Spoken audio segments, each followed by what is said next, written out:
La telecamera 1 riesce a inquadrarlo da come si è messo con Snaps, bello. che è stato sulle macerie dell'Abruzzo. All'inizio abbiamo visto anche delle immagini terrificanti di quanto è accaduto. Oggi, nel giorno dei funerali di Stato di lutto nazionale, io ringrazio Claudio Mangini che è venuto di corsa, lui che abita a confine nelle Marche, dopo essere stato i giorni scorsi su quelle macerie, dove è disponibile a tornare in qualunque momento. H24, la disponibilità di lui e degli altri volontari a ritornare in quei luoghi se ce ne sarà la necessità. Noi speriamo che non la chiamino nell'Enni Snaps, preferiamo vedere Snaps vincere il Golden Globe. Ovviamente di tutti quelli che eravamo lì, parlando proprio, rispondendo brevemente di Muraro che ci torna, Doniatina va, no, parto adesso, che appunto adesso. Cose di questo tipo uniscono, bisognerebbe trovare comunque sempre una forma di dialogo al di là adesso di tutto.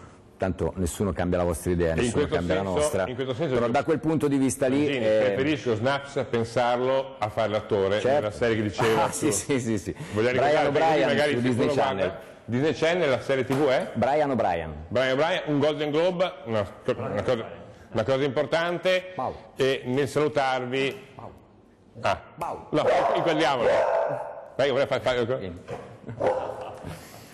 Al senatore Orsi potremmo fargli fare una cosa molto più simpatica, che però secondo me rispecchia. Cioè?